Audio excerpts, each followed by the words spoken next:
Welcome to The Real with Joseph Labman. I am Joseph Labman. Thank you for tuning in to this episode of The Real, taking time out of your day to come watch this episode. I really appreciate that. If you haven't subscribed already, please subscribe for me. I'd really appreciate that as well. That's the best way you can support this channel and help me grow my content and grow this channel to where I'd like it to be. Everybody hit the like button for me on the way in on this video today. That also helps promote this video more in the algorithms, helps grow this channel more as well. Please share this content. I would really appreciate that. My guests would as well. If you would please share this episode with someone you know that maybe is interested in the topic we're talking about today. Please leave a comment below as well. We'd love to hear your guys' feedback. You can interact with myself and the guest on the panel and the live chat as well. Whatever we're talking about, just leave a comment there in the live chat.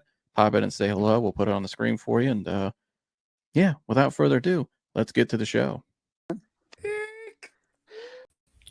Welcome back to The Real with Joseph Labman. I am Joseph Labman. Hope you guys having a great Sunday evening. Just got done watching some conference championship games as the Patriots and the Seahawks advance to play in the Super Bowl in a couple weeks from now in San Francisco. As Patriots get the win over the Broncos and the Seahawks got the win over the Rams.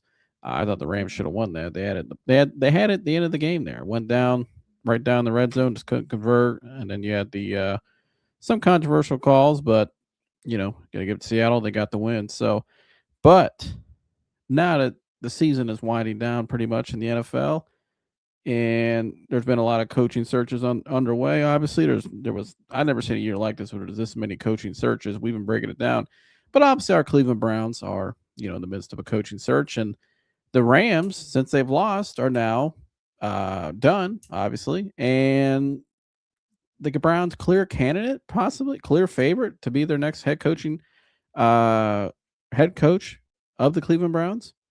Nate Scheelhaase, he's done now, so you don't have to worry about him going to play a game in 2 weeks. So if the Browns want to hire him now, they're interviewing him tomorrow in LA, and they can interview him and then hire him. They really like him, so we're gonna get into it. But shout out, man, while he's in the chat. salute. My people, like, subscribe, and share as you arise. As professional fan Mike Antonis. Appreciate you, Mike. But yeah, so let's get into it. So let's start here. So obviously I'm gonna get into Nate Scheelhaase, Grant Udinski, and who are the Browns. Obviously that's the main topic of the show. Is Nate Scheelhaase the obvious next head coach for the Cleveland Browns? And according to some of the odds right now, like some of these markets, he's up in the odds. He has a pretty good lead now. He's had a steady lead all day in a lot of these odds. So, in these marketplaces as well, he's had a lot of the percentage. I think he's like 64% right now. So, we'll get to Nate Scheelhaase in a second, but let's go to the Browns first. Let's start there because there was some news Friday, from Tom Pelissero of NFL Insider. He was on the Rich Eisen show, and Mr. Pelissero on the Rich Eisen show said, he was talking about the Browns coaching search and how their processes are different than a lot of different teams. Really, he said there's 31 other teams that do things a little differently than the Browns. And so here was Tom Pelissero, what he had to say, and quote here: the Browns' search process, unlike any other in the NFL, and it plays to certain types of candidates. They are a data-driven operation in Cleveland. They spent an extraordinary amount of time gathering data on their coaching candidates. You're talking about taking a personality test. You're talking about writing an essay. You're talking about completing homework assignments between the first and second rounds of interviews. It plays towards the types of candidates that they have in the mix, which is very smart people, questionnaires, multi-part essay, and a personality test, and additional homework assignments if you get to the first round into the second round, Pelissero said. And then Pelissero went on to talk about how a lot of this processing has been in place for the last 10 years, as Paul DePodesta was obviously was with the Browns, but for 10 years, really brought in the biggest analytics department in the league. Obviously, he's an analytics-driven person. That's how he found his foot in sports. And so, he's really brought the Browns to be the most analytically driven franchise in all of the NFL, which is nothing new. And I broke all that down last year about Paul DePodesta on my show. I broke down how involved he really was, right? I had former Browns running back coach Stump Mitchell on the show last week. We talked about it. about how in the draft, in 2020 when they needed a left tackle, the great Bill Callahan told them, go give me Tristan Wirfs, right? I want Tristan Wirfs, who's been an All-Pro since he's got in the league pretty much. And Andrew Berry said, okay, yeah, we'll take Tristan Wirfs. And they get to I think we had the 10th pick that year. Wirfs and Jed Wills are both on the board. So Wirfs is sitting there, and they take Jed Wills. And Paul DePodesta was the first one to speak to the media right after the pick and said, we got the guy we wanted all along. But they got the guy they wanted all along in the analytics department. But the guy who actually knew the position more than anybody in that building, Bill Callahan, one of the best offensive line coaches ever, clearly he was right in his evaluation because that guy is still in the league and still on the same team and helped contribute to a Super Bowl that first year in his league, and his first year in the league, and has been an All-Pro since. So, again, does this concern me? Yeah, this concerns me. And I'm not going to get on the head coaches of who we hire because I know a lot of people have been saying, well, the Browns are going to hire some guy, who's not qualified, and maybe that's so. Nate Scheelhaase and Grant Udinski are the two top guys that are rumored to get this job. Those are the top two guys. Jim Schwartz still has a shot, but I think Jim Schwartz is probably going to be DC. Although you never know, he may get hired as head coach, which wouldn't surprise me. But I think right now looks like it's going to be one of these two guys, right? And so, looking at both of these two guys, though, they come from, like Nate Scheelhaase, for instance. I'm going to get into him. He came up through the ranks in the coaching world in college, and he's been with Sean McVay in the NFL. And he's earned Sean McVay's respect. Grant Udinski was with the Minnesota Vikings under Kevin O'Connell and did some really good things there with Sam Darnold. And then he went to the Jaguars this year and did a really good job, obviously helping them get back to where they are.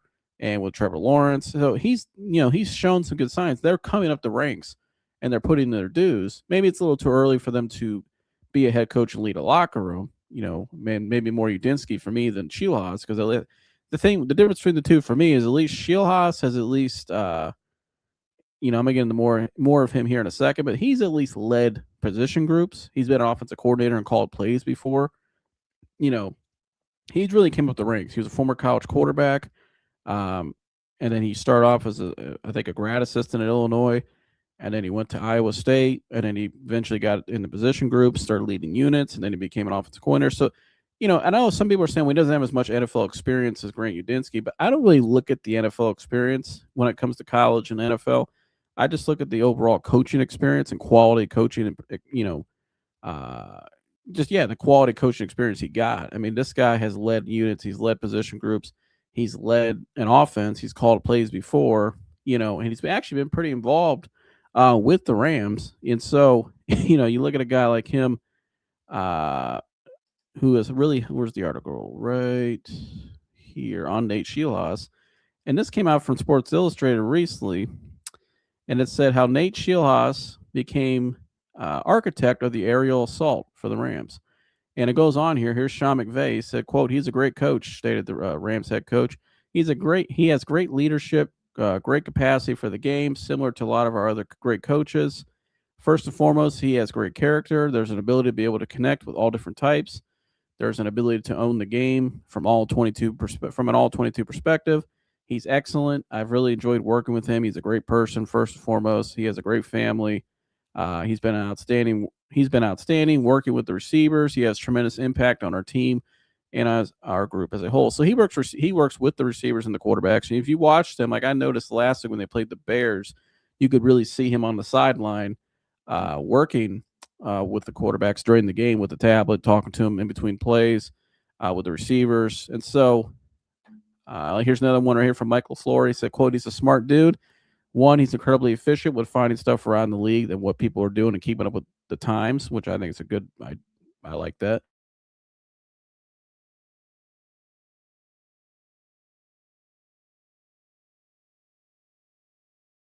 The league is, and that's a big factor.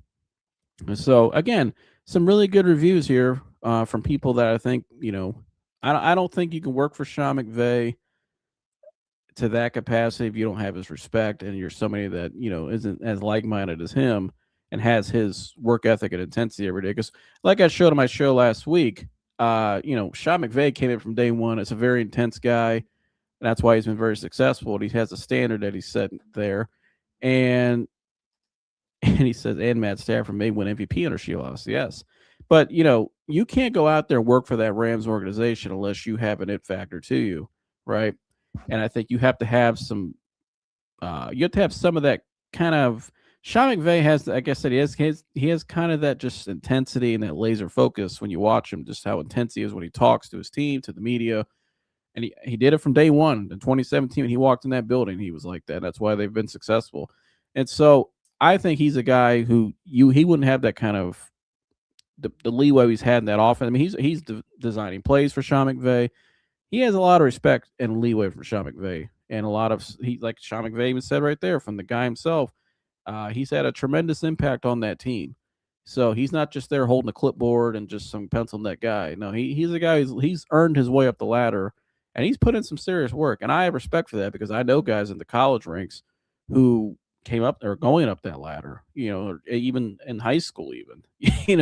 There's head coaches I know in high school that can go to the college ranks or vice versa. It's a tough world. It's not an easy world to move up in. There's a lot of knowledge you learn from each step to step to step. Like, I think a lot of people from the outside, and and I'm gonna get to the analytics part in a minute because I think that's kind of opened the door for people to think that they can just walk into this football world and that they'll just learn whatever and it's just that easy, but it's not. Like, there's so much detail, so much stuff that you learn from each level, even if it's out of high school. If you took the average person and took them to a high school program, like let's say one of the powerhouses in Ohio, and you took them there for a whole off season and or even during the whole year and just let them sit and watch and observe and learn, they would learn more stuff that they've ever learned in their lifetime about the game of football ever. There's stuff they've never heard of they would learn in there. And then when you take that and you go to the next level to college, you learn even more. And you learn a lot about processing and how process in terms of structure, in terms of the program, and how to work out certain workouts, how to communicate with certain guys, how to organize meetings, how to organize this, how to do this, how to do. I mean, there's so much that goes into it. And then you take that, and then you go to the NFL. Now you're prepared, and now you learn a little more of the advanced stuff in the NFL. But which he's been doing that. But a lot of the structure and stuff is still the same. He's learned what good structure and culture looks like, and that's what's important to me. He was under Matt Campbell, who had a really good program at Iowa State for a while, was a really good coach, and that's why he's got the job at Penn State now. And then obviously he's been under Sean McVay, who has a great, process, who has a great culture and franchise and structure and stability out there with the Rams. So he's seen it. He knows what it looks like. He knows what it takes. He knows what to do.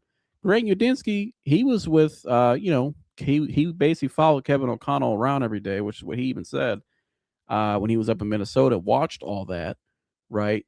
Now he just doesn't have, to me, yeah, he may have more NFL years experience, but in terms of coaching experience, I think Scheelhaase has a little more things in terms of leading position groups and leading. Like I said, he's called plays before, and he's. I just think he has a little more coaching experience in depth than Greg Udinski. Now Udinski's on his way, and I think Udinski he's on track to become a really good head coach one day. Down the road, he could be one of these newer guys that really does good things, right? And I like both of these candidates and what they could become, right? Again, what they could become. They got to go to the right situation. They got to go to the right culture, or they have to be part of building a culture, but they have to go to the right place where you have a good upper management and a good ownership, and they're all in on them. And the coach, they have autonomy to do the things they want to do and install, because you're hiring a guy like Nate Scheelhaase because of where he's been for the last couple of years in the NFL, and really just those ranks that I talked about and explained. He understands a lot of things, and that's what the Browns need, are a lot of those things, right? And so, and more on Scheelhaase. There's another part here I got from another article. They pulled us up here for you guys. This is from Puka Nacua. So now the players are even have been talking about him, and it says Rams wide receiver Puka Nacua, star receiver, calls Nate Scheelhaase a quote modern age coach. And so Puka Nacua says, quote, right here, he goes, I guess I'm new in the NFL too, but I feel like he's the modern age coach of somebody who's a little bit familiar with some of the slang terms that we might use in the meeting rooms, like lit, slain, gain, or fire. I hear those a lot all the time too, being around a high school program. But Nacua said, quote, things that wouldn't make sense when we're watching football, he understands those. So, and then he went on to talk about his ability to communicate what our job is on Wednesday through Sunday is something that I'd say has been a blessing in our room. That's pretty good praise there from a player. And that's really important there, what he just said about the communication part and how he said that's a blessing in the room because a lot of players can't stand that when they have a coach they feel like that's not communicating well what they're wanting to do in the game plan that week, and they feel like there's just not a clear communication in detail where everybody's on the same page. That's really what he's saying there. Is everybody on the same page? We all understand what we're doing and the why and what we're doing, and it seems like that's probably what he explains pretty well. Um, and then it went on to say, you never know what you never know what's said on the headset, but I know there's always talk. They're always talking to Coach Nate. His ability to communicate to us in a calm demeanor is something that you don't take for granted. And so again, you read a lot about this guy, right? You read a lot how he's been the architect of that helping that offense advance in the passing game. I broke down all of his, his workings up in his coaching career, how he's worked his way up the ladder, right? And then you hear about his communication skills, how the guys respect him, the coach respects him. This guy has a lot of respect, but he's done a nice job and he communicates well. Um, he does a good job. My man Humble's in the chat. He says, light one, throwing up the watch, bro. Cleveland love forever. Drop a like, guys. Shout out to you, Humble, my man Humble. He's in the chat as always. And my man Mike is still in here as well. What else we got it here? We got Wally in the chat as well. So shout out to all you guys. Like, subscribe, and share. But so with Nate Scheelhaase, like I said, so we've heard he is great communicate. He has really good communication skills, right? He's a former player. He's come up with the coaching ranks. He's worked with position groups. He's led position groups. He's called plays in college before at a coaching level. He's been with the Rams, and he has Sean McVay's giving great praise to him. So again, and the type of power he has with the Rams, he's pretty involved out there. He's not just sitting there, holding the pencil to a clipboard. He's pretty involved. And so again, I think to have that kind of respect from Sean McVay to me says a lot because I don't think Sean McVay would have people on his staff that he wouldn't respect. So shout out my man Chris, man. He said, "Let's go." Shout out to you, Chris. He said, I wonder how Nate feels about the quarterback room. And that's interesting, Mike. I know the Rams were interested in Shador last year, so I'm sure he did a lot of homework on him. I'm sure he probably has a feeling about Deshaun Watson, but he feels like he can revitalize that. And I'm sure that, they'll have to sit down with upper management and kind of figure out what the game plan is. But that's kind of my whole thing with this, right? Going back to that now, because remember I brought that up earlier in the show. And again, here's this more on Nate Scheelhaase before I forget about it. Nate Scheelhaase is the top candidate for the Browns and will likely keep Jim Schwartz as defensive coordinator. And obviously that's a big part of this as well because the Browns want to keep Jim Schwartz in-house, which they've been saying for a while, which I agree with because Jim Schwartz has done a hell of a job building that defense. Now, you can't – where I don't agree with is if you're trying to force the guy onto the new head coach. I don't like that. If you hire a head coach, you got to let him come in and pick his own guys. It's his show now. That's why you hired him. But if Nate Scheelhaase, who seems to be, and I think it would be smart if I was a guy coming out, I'd want to keep Jim Schwartz and we could work together. But it seems like he's open to it. I think this report to me says a lot. Then it came out shortly after this report the other day that the Browns flew out to LA actually today. And they're meeting with Nate Scheelhaase tomorrow. So to me, I think it's trending towards he's the clear favorite to me to probably get this job. And then the markets are showing it too. And so I think the latest too on Kalshi, I think it's called Kalshi. I can't remember if I said it right. Kalshi betting, I think he is. Let me pull it up here for you guys. The prediction market, he is 60-some%, I believe. I'll pull it up for you guys real quick. But he's been leading for the last couple of days, especially since these reports came out. And right now he is 49%.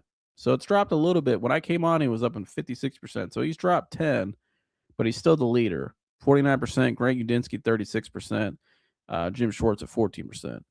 But he's had a steady lead. And the highest he got today was 73% at one point, which is the highest of any candidate so far since this began. So I think he's definitely trending to be the clear-cut favorite here. And I think this report that came out over the weekend right here that talks about how he would keep Jim Schwartz. We didn't see that with Greg Udinski. We see this with him, though. And so I think it's all lining up for Nate Scheelhaase to be the head coach, and it's lined up for him to keep Jim Schwartz, and Nate's going to come in and run the offense. And kind of like Stump Mitchell said on my show last week, you're basically hiring two head coaches. You're keeping Jim Schwartz already, who's in house, right? Who Nate can lean on. When Sean McVay got hired by the Rams, he had Wade Phillips. He was similar to Jim Schwartz in a way.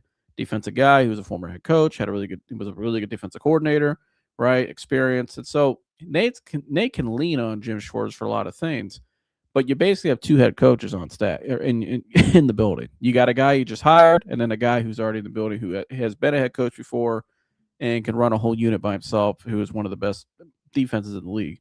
So you basically have two head coaches, but I like that model because it gives Nate a couple years to develop. But that's going back to this earlier, and getting to my main point now.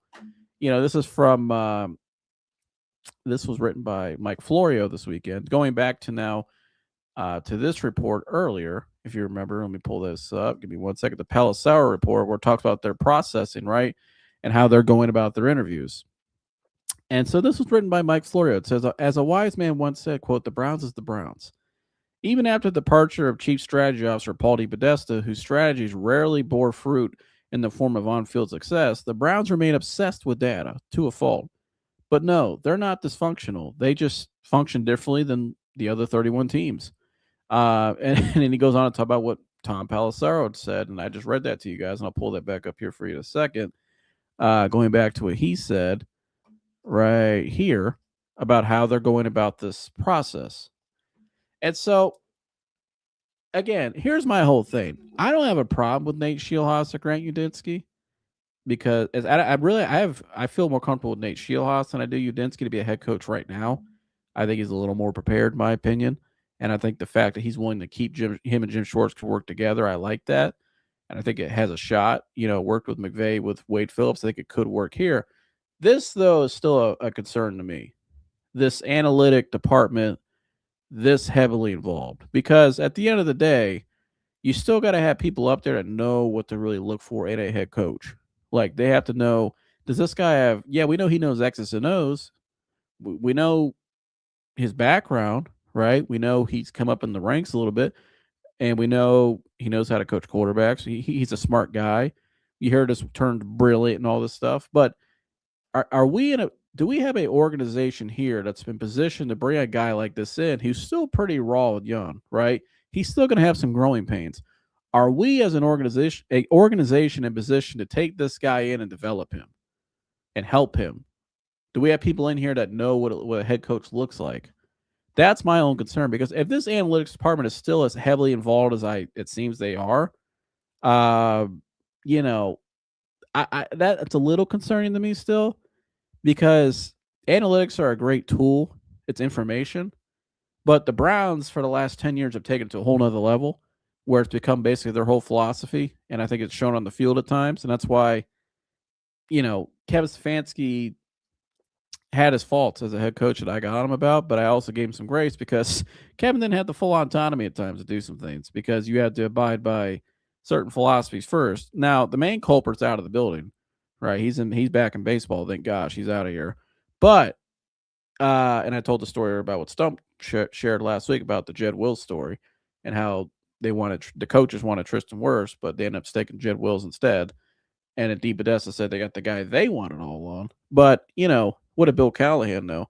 That's my only concern. If the Browns want to be a successful organization, they have to trust the head coaches they have in place and the coaches and the football minds they have. You cannot have these analytical guys in there still, this analytics department, telling these football guys how it's going to be done. I mean, I'm not going to name any names, but our buddy Dan, who's a contributor on the show, looked in. You could actually see the research department, it's called, on the Browns website and the names. And he looked into some of the backgrounds of these people, and you look at them, they're not football people. I think Danson, one of them, helped Abercrombie, the store. Abercrombie helped their business out, or still does. Like, that's the kind of people we have with this kind of influence in Berea. And that's allegedly, just for, certain reasons. But Dan's pretty good at finding his research. And Dan, if you're watching, you can put more in the comments, because I know you were digging into that yesterday about the staff, the analytics department. I mean, again, when you look into some of these people, I mean, it's like God bless them. They got a job and hey, get it how you live. But I mean, just this is what we're doing in Cleveland still, Jimmy Haslam. Like, you got to get some more football people in there, bro. And if you're gonna bring a head coach, I hope you're hiring him. And this is what I'm getting down to. I hope they're hiring him because of his football acumen, which is pretty impressive. Like I showed, he's on the right track. I like this guy. I think I've done a lot of research on him and his coaching style, how he talks to guys. You've even read in articles. I've done my own research for behind the scenes for a while. Like you guys who watch the show, I do a lot of research and I I go very in depth. But I just hope they're hiring him because of they think he's the right head coach. I hope they're not hiring him because they feel like it's a guy they feel like they can bully and control. Because if that's the case, that's probably not going to work. You know, and that's where I hope Nate Scheelhaase comes in from day one and says, "Fuck you and your analytics." Excuse my French. I'm doing it my way, bitch. I come from the Rams. I would coach under Matt Campbell. I coached under Sean McVay. This is what they said about me. I'm not listening to you fools. And it's not to call them fools, but just it is kind of foolish to kind of try to think you know more about football than the guy that's actually come up the ranks, and then you're going to sit there and tell him. I mean, imagine, and I love the people that sit online and defend this stuff. It's like I don't want to imagine if somebody came into your job and your profession and tried to tell you and your career and try to tell you how to do it. Never haven't done it before, and they're going to tell you how to do your job. How would you feel? You would feel some type of way. You'd feel like, hey man, I put in I went to college, right? Let's say I got my degree. Or I've been working in this business for a long time. It's like if some random guy from the outside went up to Mike in Jersey and told him how to sell cars, who never no idea of it, doesn't know how the process works, how the business works. Went into that business, and these guys have 10+ years of experience to try to tell them how to do it. They look at you like, are you out of your mind? Like, are you crazy? You're not going to tell us what to do, right? And so we need a guy that's going to be able to come in here and set the tone and not take that crap anymore. And again, I have no problem. This is nothing to do with those people in that department. Again, God bless them. They got their money and they got a job and they found a way. I ain't mad at them at all. If anything, they are very smart people. But clearly, they found an organization that was willing to do it. And Paulie Bethesda found an ownership group that was able to go all in his philosophy. I ain't mad at the guy. Honestly, I applaud him. He very smart choice picking Cleveland. Clearly, because you fooled the owner. But anyways, Jimmy Haslam. This can't go on though, and I feel like there's a reason this report may have came out. Right? Why did Tom Pelissero put this report out? Like all these insiders know this information. He's not the only guy that knows that information and how it goes. Right? How come? Why did it get put out now? I just wonder. Is it is that because I think there was some other candidates that probably Mike McDaniels pulled his name out. Chris Shula didn't even call him back basically, and then and Chris Shula thought he was going to Pittsburgh, and now they hired Mike McCarthy. He still needs a job, so I mean technically Chris Shula could still call him back and do another interview, and they're out of the playoffs now. But what maybe came from his camp, I don't know. But either way, this is what's going on. Now, here's a positive sign, though, with all this. And here's where, a lot of the processing here, let me finish with this part here. I don't mind some of this processing here in terms of trying to get to know the personality of somebody, right? Maybe you want to do things a little differently. Like when these guys do tests when they come in the NFL Combine, right? You could do that with coaches, too, which it seems like they're doing. Basically, that's what they're doing in some ways. I have no problem with that. I think that's a good idea. Now, the homework part of it and all that, and write an essay why you're going to coach us is a little odd to me. To me, that's where it gets a little too far. Like, if anything, these guys should be questioning you because your success as an organization has not been very good. Why haven't you been able to find a quarterback? Why haven't you been able to do X, Y, and Z? How come you haven't had a winning season in 2 years? And how come you've only made 2 playoffs in 2 years? And since you came back in '99, like there's a lot of things these guys should be questioning the organization. The organization's not in a position where they should be demanding this much, because honestly, I don't think we have people in there that have never won in the NFL level, and two, I just feel like we have a lot of people that feel like they don't know what they're doing. Clearly, I mean, and you have an analytics department of people that I think they're trying to reinvent football, that they know more than people that have actually been involved in football and came up and have the actual education in football, um, that they're going to tell them. And so that's a problem in itself. So it goes both ways. Like I see this defense online for the Browns about this, like deep defense. Like, how dare you question the Browns and what they're doing? This is smart, and they're getting ahead of the curve, and they're doing things differently. There's nothing wrong with this. Like it's, dude, they've their success rate says otherwise. If the Browns were just this prestigious organization and they're just so smart and ahead of it, they've had more success since even since Jimmy Haslam's bought the team. There's a reason why they've won 8 games in 2 years. They're not that good. They don't know what they're doing. They need help. All right. That's why they're finding a new head coach. All right. That's why Andrew Berry sat out there when they fired Stefanski that day and said, "We need a leader in here. We need." And I took it when I reacted to that press conference. I told Mike on the air. I said, "Mike, I don't think they have an idea of what they're doing. They need somebody to come in there and help them find that idea." And so, because Andrew Berry's never, what Super Bowls he won as a GM? None. Right? They need guys in there that know that come from winning organizations and know what they're doing. And so he does have help though with this coaching search. And this, I talked about this going on back a month ago when this report came out about Tom Telesco. And I said that Tom Telesco probably was going to be the new Paulie Podesta in a way without being named it. But he's kind of like the shadow guy right now of helping Andrew Berry. They have a long time relationship.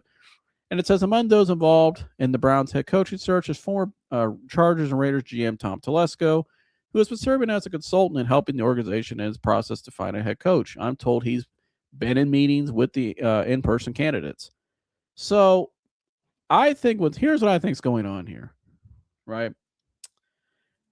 I think there's still some power play going on possibly behind the scenes in Cleveland, because you look at it like this, right?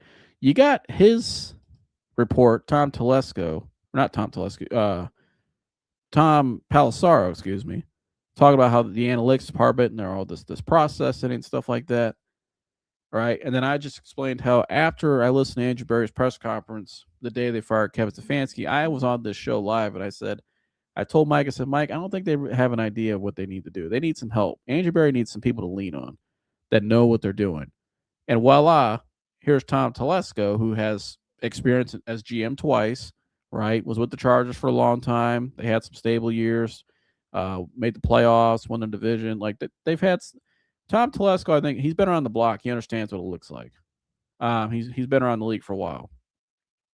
Was with the Napoleons and with the Colts back in the day when they built that franchise. Like he's been around some pretty good organizations and built a stable organization out of the Chargers for all those years with him and Anthony Lynn, which not a coincidence. They interviewed Anthony Lynn the other day because that's Telesco's guy. That was his coach. So, but anyways, I think Andrew Berry. I applaud him for bringing in a guy like Tom Telesco to help him, because I think that shows Andrew Berry knows he doesn't have it all figured out, and that he is trying to, consult with people to help him find the right guy, right? But I think there is still a power play in terms of like, I think when Dee Podesta was here, he was first, Kevin was second, and Berry was kind of third wheel all those years. Because you remember Berry was hired after Kevin Stefanski, right? And so now that Dee Podesta's gone, now that Kevin Stefanski's gone, this is the Andrew Berry show now.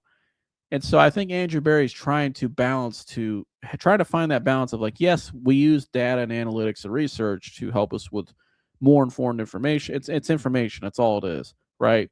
And I'm sure those people really help with a lot of like I'm sure they probably help with stuff like outside of the field, off the field, the organization. I'm sure they help with like marketing. I'm sure they help with salary cap numbers. That's what they're really good at, right? And that's no problem with that. There's a place for that. You need that, right? I think you should have smart people in your organization, but you got to have that balance. And we haven't had that balance in Cleveland. And so I like that he has Telesco in there, right? I think Telesco, he's definitely probably somebody's leaning on. Chris Polian's been in the building, son of Bill Polian, since 2024. Since last year, basically, we've had Chris Polian in the house. So he's got Chris Polian he can lean on. Bob Quinn is the coaching executive. He's leaning on Bob Quinn. So he's got some guys in there that he can lean on to help him, right, find the right head coach. And so this gives me a little more optimism, because when I read that report from Pelissaro, I'm like, man, I don't like this. full analytical scheme again, because it's like, don't hire a guy because you feel like you can bully him into abiding by your rules and your analytics, and you have to be the king of the coach basically and running the franchise. When I hear this more about Tom Telesco, I know Chris Polian's in there, right, it makes me feel a little more optimistic. We're finally getting some good balance back in Cleveland, right? Yeah, you have the research committee, you have people that, you have the analytics department like every other franchise. Maybe you have a little more than usual, but you got a lot of people with information that can help with information, and help with the salary cap and all that stuff. But you need football people in there. And so, again, hire Nate Scheelhaase because you believe he's the right head coach and he's the right leader for your franchise, and you think his coaching, the ladder he's gone up in his coaching career, he's prepared for now. Because I think he has come a pretty good ladder, right? I like I said earlier, I like him more than Udinski as a head coach right now. I think Udinski's on his way. Nothing again. I'm not saying I don't like Udinski. I just think Scheelhaase has more quality coaching experience. Yes, he doesn't have more years in the NFL as Udinski, but he's actually led more position groups going back to college and at a high level Division I school. He's was under Matt Campbell, very good coach. Now the coach of Penn State. He's led the offense. He's called offense. Was the offensive coordinator and called plays. Excuse me. Was the quarterback's coach, receivers coach, former quarterback, which those guys usually make pretty good coaches, and especially offensively, obviously. And I think he's in the right direction under Sean McVay. We read earlier about he's been a big architect and they're involved in their passing game out there in LA. This guy has a lot of, Scheelhaase is pretty. He's pretty prepared to be a head coach, I think. Is he still going to have some learning curve? Is he a year or two too early still? Probably. But I think, where the Browns are and just kind of where the landscape is in the NFL nowadays, it's probably all right because he has Jim Schwartz with him, somebody he can lean on like Sean McVay did when he went to the Rams, right? He had Wade Phillips, like I mentioned earlier. So you can do it right now. You're right. You can pull the trigger right now and get him in here. Because honestly, if you're the Browns at this point too, you really don't have anything else to lose. And you got to be able to find somebody, because you can go find Sean McDermott, maybe try to hire him, and he would probably bring you instant stability because that's what he does. Maybe you could have went after Mike McCarthy like the Pittsburgh Steelers did. You maybe would have find some, what you're getting with him. But I think the Browns, to this point, I understand where Jimmy Haslam's coming from. You got to be able to find your own guy at some point that'll be able to stick with the organization for a long time. Like, you brought him here. He's indebted to this organization, and he'll stay with this organization because but you got to give him the full power for that to happen. And that's why, to me, that's so important, because when you bring this guy in, you got to make him feel like you hired him and let him know you're hiring him because we believe you're the best head coach leader. We give you full autonomy. We have a big analytics department, but they're not going to tell you what to do in terms of your final decision making. And I'm not saying that's what goes on, but that Palisar report and the stuff we've heard in the past about when DePodesta was here and the Kevin didn't have full autonomy. We heard that from Aditi Kinkabwala, the sideline reporter of CBS, who knows these guys pretty well. Like, I hope, like I said, when I read that, but then I read the Telesco, I hope we're finding that balance in Cleveland of football. Yes, there's analytics like all teams use, but do we have that football balance, right? And I think this guy, to me, he's come up some pretty good coaching ladder.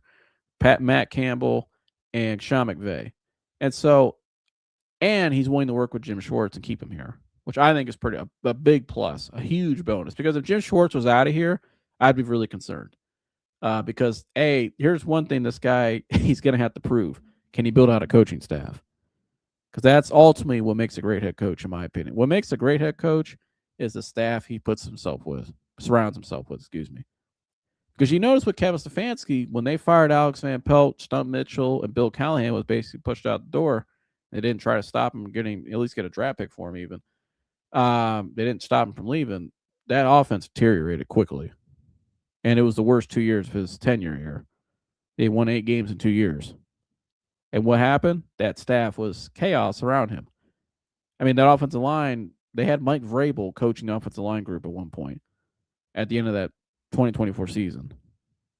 A defensive guy.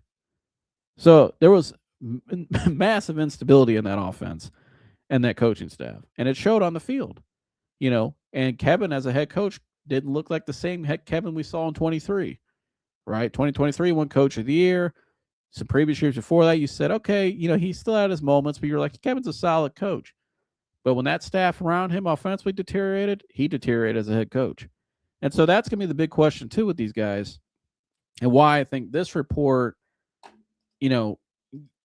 are they, when they do this process they're doing here, this is where Tom Telesco gets involved, not these people doing this stuff here, this analytics-driven part. Because one thing the analytics can't tell you is, can this guy, A, be a leader of men?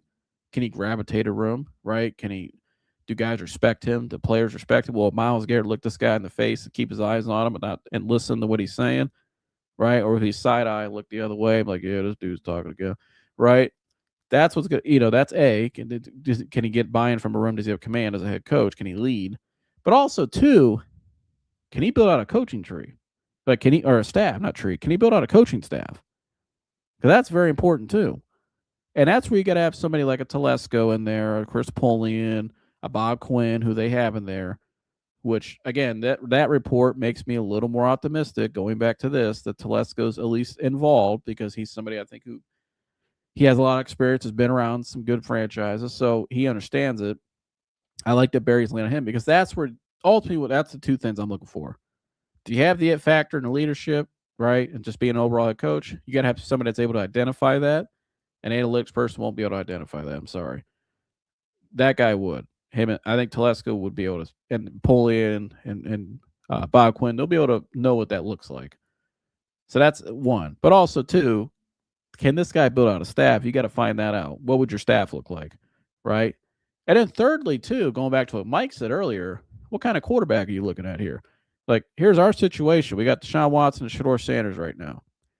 Maybe we can go out and get Malik Willis. That's an option. What's your vision there?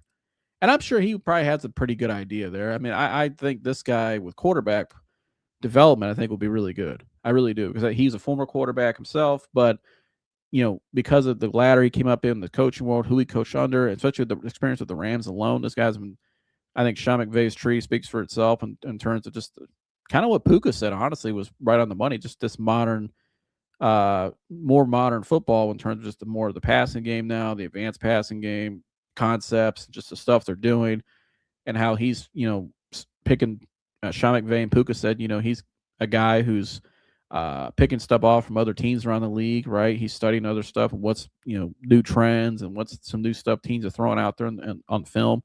So this guy, he understands a lot of that stuff, and I think he'll be a pretty good quarterback developer, honestly. And so I like Nate Scheelhaase again. I like the hire. I think he's the clear-cut favorite right now. I wouldn't doubt by Wednesday morning. Let's say Wednesday morning. I think Wednesday or Thursday. I'll say no later than Thursday morning. I'll say that. I think I wouldn't be surprised if he gets announced he's the head coach. I really wouldn't. I think all the signs point to that. And I think you'll see Jim Schwartz brought back as defensive coordinator. But you basically have two head coaches out there on staff, like Stump Mitchell said, because you're paying one guy to run the defense, you're paying another guy to run the offense. So, and I think Scheelhaase will be leaning on Schwartz a lot because of his experience as a head coach. I'll get some of his comments here real quick. He said, I love the idea of him and Jim together. Yeah, I like a two-parent, John. I think, again, as long as you hire this guy, give him the full autonomy and let them do their job as coaches and have that balance, they need more of that balance in the organization, then I think it can work. It could develop fine. I think, get this guy in there and keep Jim with him for 2 years, and then maybe Jim can move on in a couple of years, pay Jim a little more money, but give him 2 years. Just keep them together for 2 years. I think he'll be fine. I think he'll develop in the way you want him to be. I wonder if Nate told Andrew, give me some receivers, and we talking. I'm sure every coach they've interviewed probably has said that, honestly, Parajah, because, I mean, that receiver and offensive lineman, that's number one thing you need right now is offensive lineman, because you got to have a line that's be able to be suitable for any quarterback. Because right now with Shedeur Sanders, Shedeur showed his mobility a little bit this season, more mobile than I think people gave him credit for. But that's not his game. Like, he's not like a Lamar Jackson, right? He's not a I don't know if he's even like Malik Willis. Like Malik Willis, you watch him, he's a little more scrambler, right? He could shed tackles and stuff. Shedeur likes to sit in the pocket, deliver the ball, which is good. be accurate, But I think you guys still got to have an offensive line in there to protect these guys. So offensive line is the first thing I'm looking for, and I think that's something he's probably going to look at too, because the coach got to understand. Well, if we don't have if our offensive line, which you're not going to be able to fix it in 1 year, there's still going to be development with young guys. You're going to have some rookies out there, so it's not going to be where you want it to be in 1 year. But can I get towards at least functional, right, where it's serviceable? And then now you got to figure out, like, okay, how many times a game are we getting pressured a little bit, right? Do I need a quarterback that can evade and scramble? Like, Stump said last week, I thought he made a hell of a point.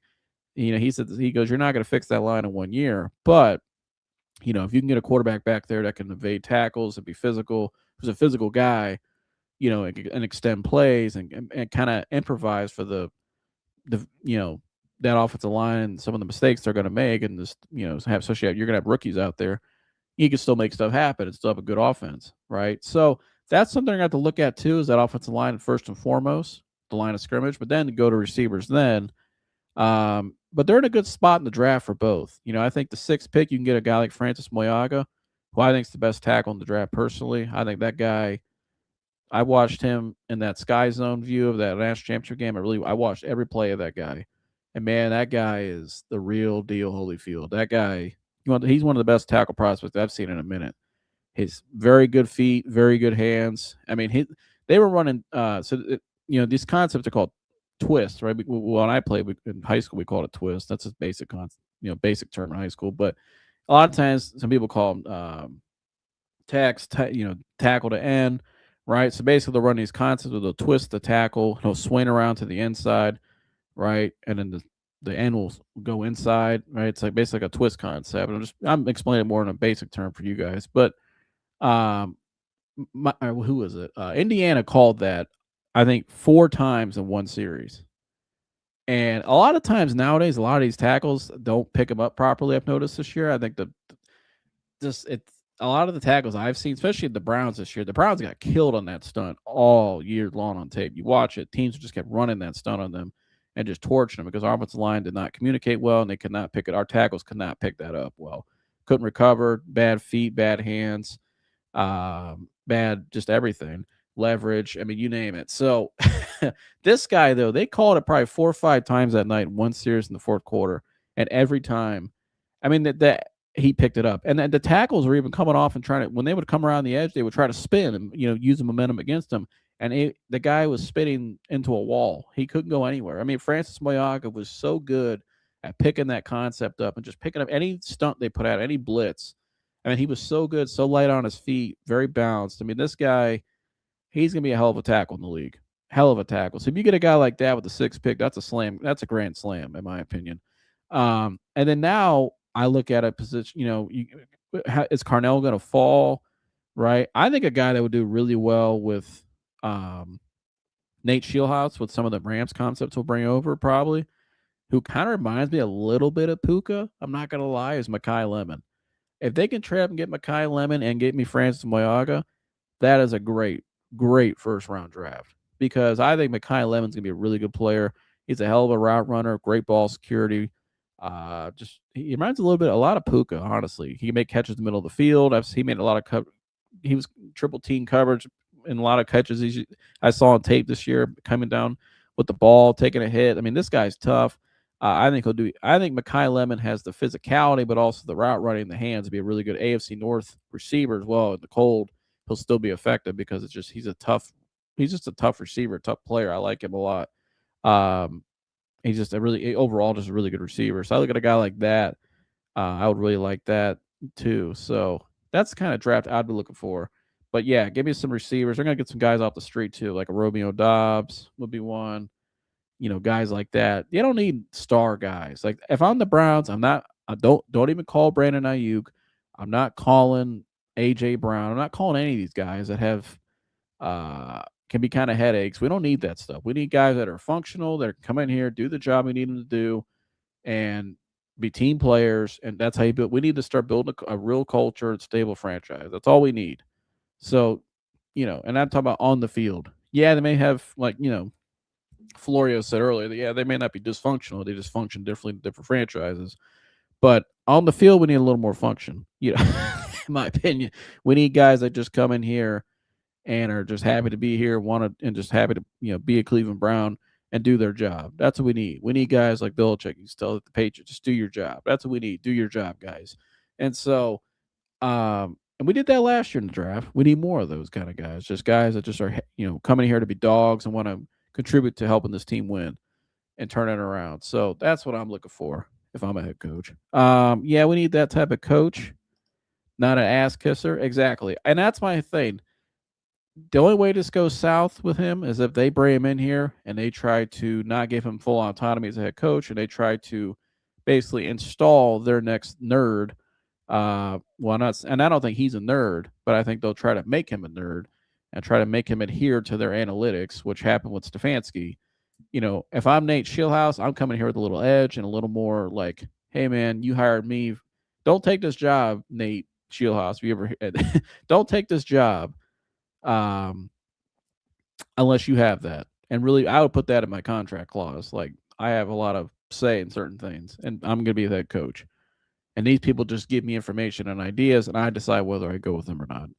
And so, and ultimately, if anybody you're going to lean on in that organization, it's going to be Jim Schwartz. That's who you're going to lean on. So, that's that. But Chris Manson is feeling good about the direction. It's hard to believe that there's someone that wants to win more than Jimmy and D.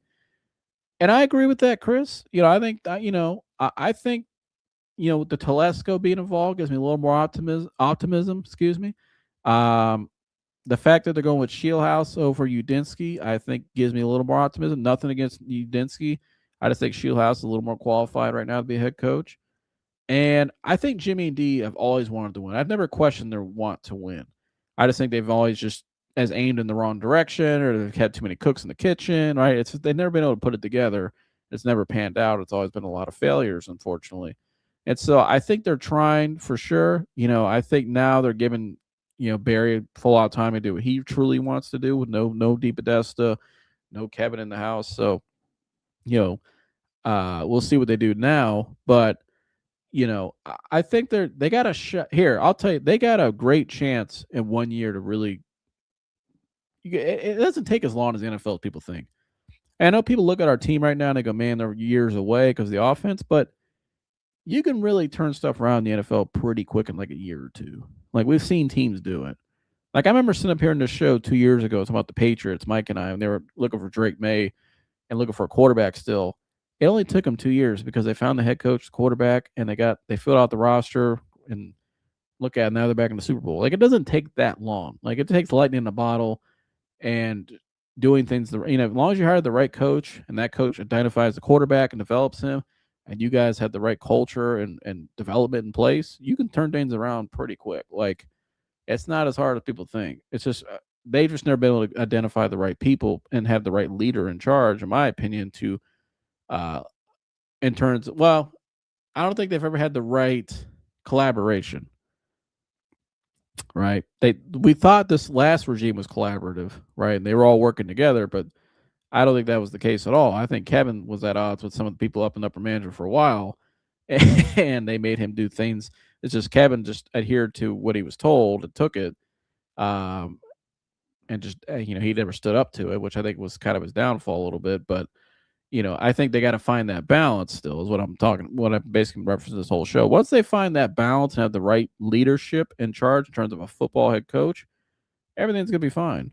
They'll start to head, that's just something we've never had. Like even Hugh Jackson, obviously, he was the 0-16 coach, won one game in X amount of years, but even Hugh, when he took this job, wasn't aware of a lot of stuff that happened while he was here, And in some ways, Hugh Jackson was kind of the scapegoat in certain ways. He wasn't the best. I'm not saying he was the best coach, but was Hugh Jackson also put in the right situation to become a great head coach or a good head coach? No, he was not. So, because there was somebody above him who had the ownership's ear. Well, that person's gone now. So the main culprit is gone. So now that gives me a little more optimism with Barry, Braden, Telesco, football guys, or at least guys that have been around the NFL for a while and been around stable and had been a part of successful organizations. To me, that gives me a little more optimism. Uh,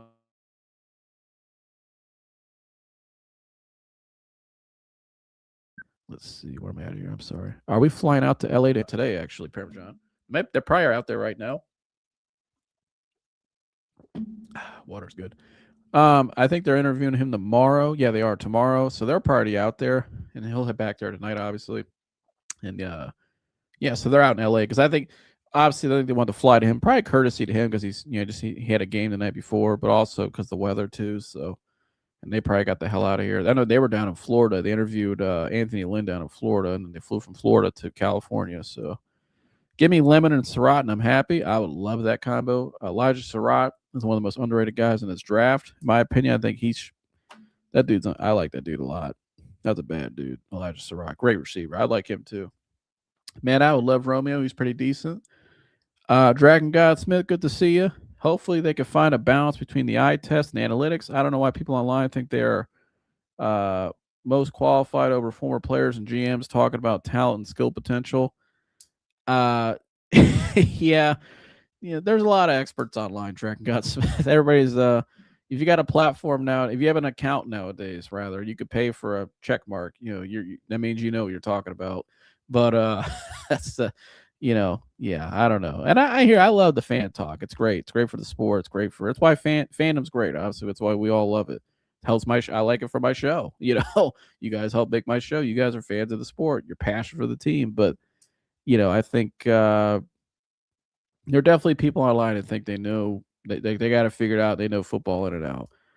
But again, going back to what I said earlier, when you have this analytics world that's opened up in sports to the point where it's got now, where it's like super. I mean, analytics has completely taken over sports, especially the Browns and the NFL. The Browns have been completely swarmed by it.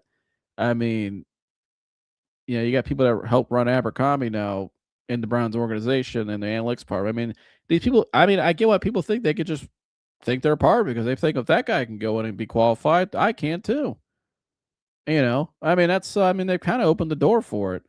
Um, you know, but there's a point to there's fandom. It's why it's called fandom. It's fanatic. All right, it's a fantasy in some ways, but then there's reality.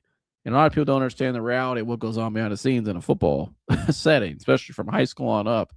It's a totally different world. Like there's a lot of stuff you learn, a lot of stuff you got to go through. That's why these guys go from GA to this position, to this coaching job, to this coaching job, to this coaching ranking, to that coaching rank, to this position, to that coordinator, then becoming a head coach. Like it's so much you got to learn. It is so much that goes into it. It's like getting a PhD in football. So that stuff those people don't understand. They don't understand how to not only on the field but off the field as well, with structure and all that stuff. Jackson got paid to take that's on record. He did, but I think he did want. There was years where he wanted a quarterback and he wanted to go a different direction in the draft. But at the end of the day, they went. Like the Corey Coleman draft, classic example. He wanted Carson Wentz. He thought he can get Carson Wentz in his offense. He wanted a quarterback, and they decided to trade down and get Corey Coleman. And Dee Podesta said that it worked out exactly how they wanted to go that draft, right? And so that's where I think Jackson, in some ways, we never really. It went both ways. Like, was he the best coach? No, but they weren't the best organization helping out their coach either. Um, you know, I usually catch replays nowadays up gaming at ATM for a bit before crashing. I like fan as well. Those are passionate about sports, but you just have a lot of people. I get it, man. I totally get it. Absolutely. Like I said, when you got everybody with a platform now, everybody wants to be an influencer now. Everybody wants to be somebody now, and that's the problem. And just society in general, everybody just wants to be somebody. Whatever happened to just being a normal person? You know what I mean? Just be a normal dude. You don't need to know. Not everybody needs to know who you are, and you don't need to care. Why is that important to you? Right? But that's what in football. Being around football, it's the most egomatic sport there is. So there's a lot of ego in it too. And I think a lot of people it's just a lot of it's their ego and they got to be proven right and people like to argue and it's kind of like a lot of things, society, politics, stuff like that. Everybody's always gonna be right. Everybody's right. They're never wrong. And everybody's got to be, like I said, a somebody online and they're an influencer and blah blah blah and all this stuff. But I like just having couch. I like just talking to people. If we disagree, I'm cool. I don't mean I don't like you. You're a bad person or you're this or that. Like, you know, I think you learn a lot just talking to people, just having dialogue with people. Um, that's why I like to sit up here talking to you guys who are disingenuous when talking about subjects. Personal bias and prejudice should never interfere with what goes on in sports, yet it's really called out nowadays, even when caught lying. Oh, yeah, especially in the media. Because let me tell you something, there's a lot of media members, I'm just saying nationally, not just locally, I'm not calling out people's names, but there's a lot of people in the media that do that too, who have jobs because they are just the spokesperson basically for the franchises and the leagues. That's all they are. They're just people that they just spit out information, keep people engaged, they keep the narratives going, keep the narratives controlled, and they're just basically puppets for organizations or for the leagues. And then that's why you listen to these people try to talk about football on these talk shows every day, either here in Cleveland or wherever. They don't really know how to talk about the game. A lot of what they say doesn't make it's not reality. What goes on behind the scenes? They're just spitting out what the narrative is. So yeah, there's a lot of disingenuous. There's a lot of not authentic. Not there's not a lot of authenticity out there nowadays. I think that's a good way to put it, for sure. But good stuff, Dragon God Smith. Appreciate your feedback, my friend, as always. Good talking with you guys. But yeah, man, I think, like I said, I think no later than Thursday. No later than Thursday morning. I think we'll know Nate Scheelhaase is now the next head coach of the Cleveland Browns. I think all signs, point to him, and I think that's where it's heading. And I'm excited for it. I think this is a guy who, again, I think with his offensive acumen, he's willing to work with Jim Schwartz, which we saw in the report right here.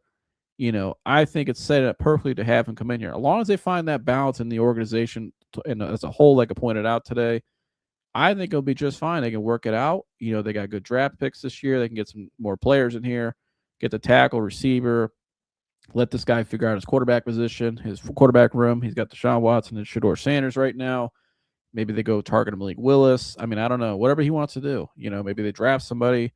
I don't know.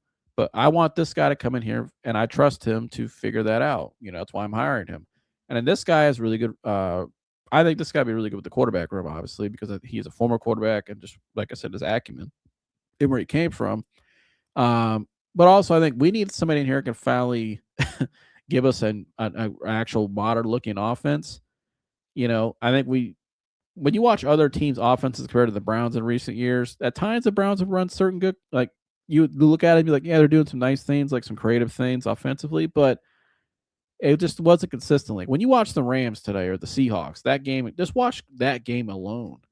Both sides, just the stuff they're constantly just both defenses are constantly on edge and off balance. Like they're just boom, boom, boom. And when they need it the most, they push the ball down the field and they get in position to score, or they score a touchdown and win the game. You know what I mean? Like these other teams have been way more advanced offensively than we are, and just have more of a diverse offense.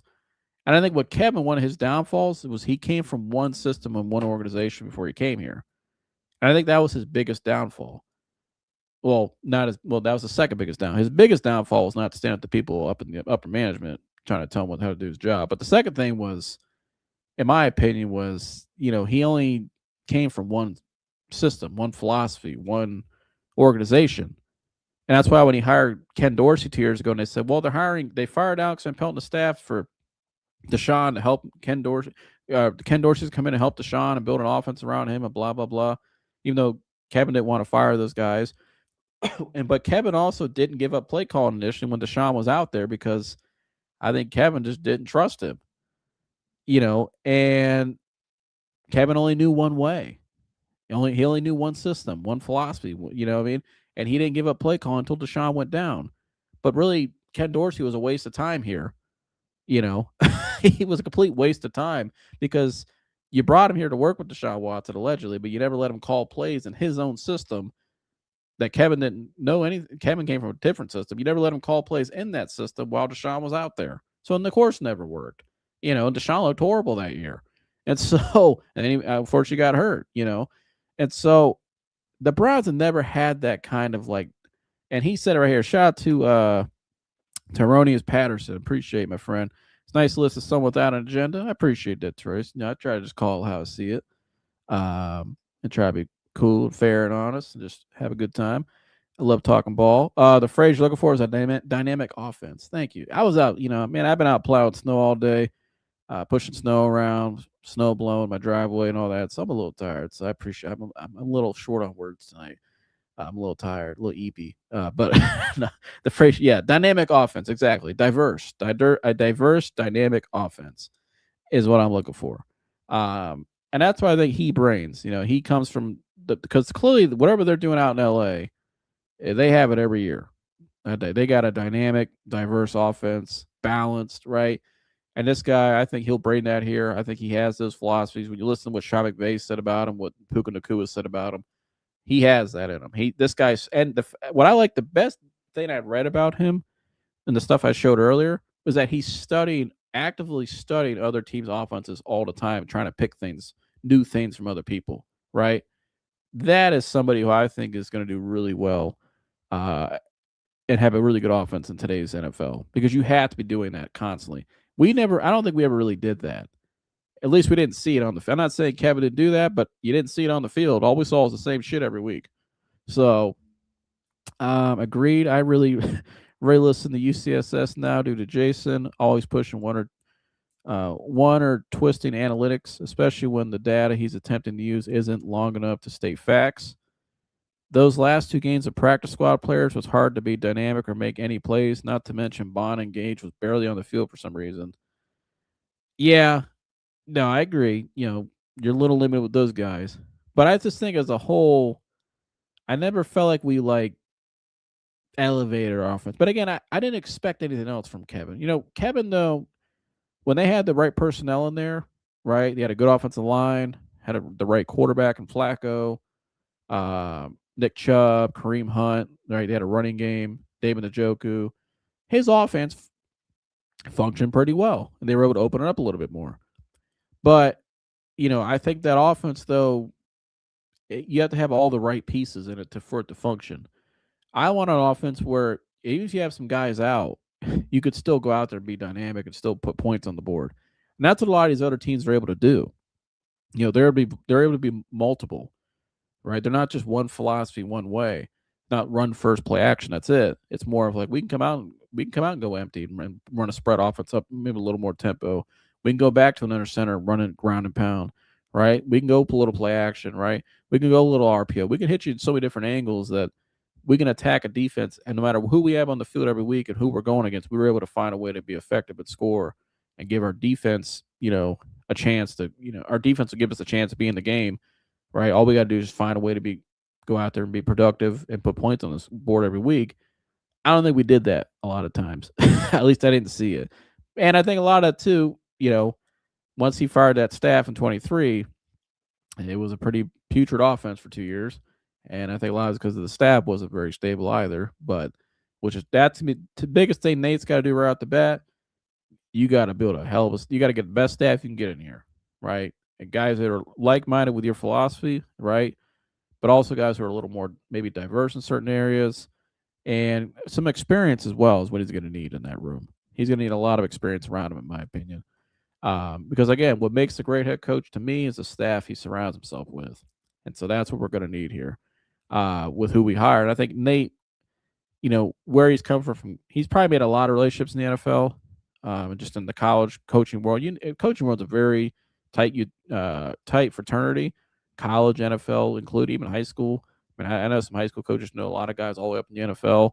They can call them right now on their phone. Like, it's a tight knit community. So there's a lot of relationships all over the place that people don't even really know about through agents. And some guys are the same agents, right?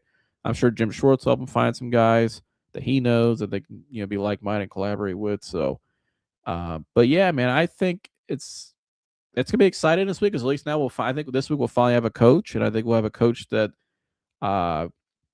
I think there's some hope for optimism for, and I think they're heading the right direction in terms of as long as they can find that balance and hire him to let him do his job and hire him for what you're hiring him for, which is be the head coach of the organization. And so, is he the clear favorite right now? I think let's see what's changed since I last checked on here on the prediction market. He is 57% now. He's 57%. Udinski's 36%. Schwartz is 14%. So he's been he's had the lead since Let's see. He took the lead yesterday at 8 p.m. Scheelhaase pretty much took the lead over Udinski. Yeah. Middle of the day yesterday, he took the lead, and he hasn't given it up since. And the highest he was in the prediction market was 73%, which is the highest of any candidate so far. So I think it's safe to say he's going to get the job, and they're flying out to LA. And this report to me right here also that he's willing to keep Shorts on the staff, I think says a lot. I don't think that was not put out there for no reason. And I think we'll have a Nate Scheelhaase as Cleveland Browns head coach announcement, in my opinion, no later than Thursday, maybe sooner, maybe even Tuesday. So we'll be live when it happens. Mike and I'll be up here reacting to it. And that's why you make sure you got to like, subscribe, and share, because we're breaking it all down. When any news happens, we're breaking it down. If you guys want to hear some more in-depth stuff, all things Browns, and from a former NFL coach who was in Cleveland with Chemist of Fantasy, Stump Mitchell, go watch that interview. I interviewed Stump last week. Go watch the interview on my channel. It was a great interview, and Stump really shared a lot of things that happened behind the scenes from his time in 2019, going back to Baker and Odell, and why didn't that work out, and Stump shared a lot. He was pretty open, and we kind of put him on the spot with some questions, but he don't care. He's a pretty straightforward guy. So go watch that interview with Stump Mitchell. You guys will really enjoy it, and leave a comment on the video as well what your favorite part of it was. I'm telling you, you really like it, and subscribe to our channel, or to my channel. But I say our because I have contributors usually up here every Sunday night. We have a full cast of guys. This week was a little different because the games tonight, and also we got snowed in pretty good where we are here, so